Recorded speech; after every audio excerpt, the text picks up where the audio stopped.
Today, House Republicans, led by Chairwoman Fox, will continue our investigation of the heinous scourge of anti-Semitism running rampant on America's college campuses.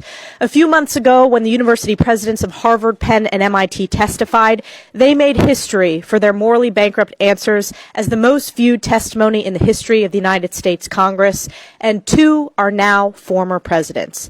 And after billions of views and world outcry, it set off a long overdue earthquake in higher education.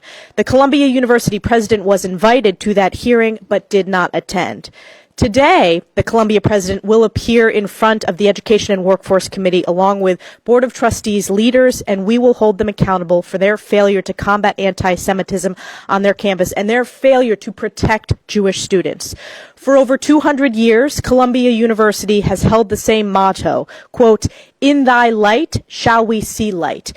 Taken from Psalms, Columbia claims to work in God's light. Sadly, for all the Jewish students on their campus, this could not be further from the truth.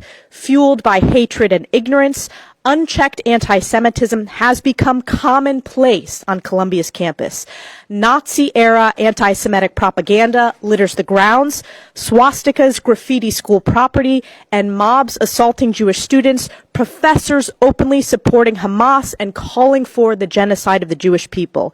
Meanwhile, despite claims otherwise, Columbia's leadership refuses to enforce their own policies and condemn Jewish hatred on campus, creating a breeding ground for anti-Semitism and a hotbed of support for terrorism from radicalized faculty and students. Just look at the campus reaction following the tragic events of October 7th. Over 150 Columbia faculty justified the terrorist attack on Israel, resulting in the deadliest day for Jews since the Holocaust. A Columbia professor penned an article glorifying Hamas, and anti-Israel student groups invited known members of a terrorist group to speak in support of the terrorist slaughter. This hearing is an important step towards transparency and accountability in Chairwoman Fox's investigation and in our oversight of the failure of colleges and universities to condemn and combat anti-Semitism and their failure to protect Jewish students.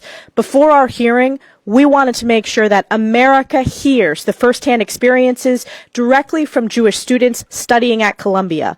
We are joined today by Eden Yadigar, a junior at Columbia University, and Yola Ashkenazi, a senior at Barnard. We're going to begin with Yola.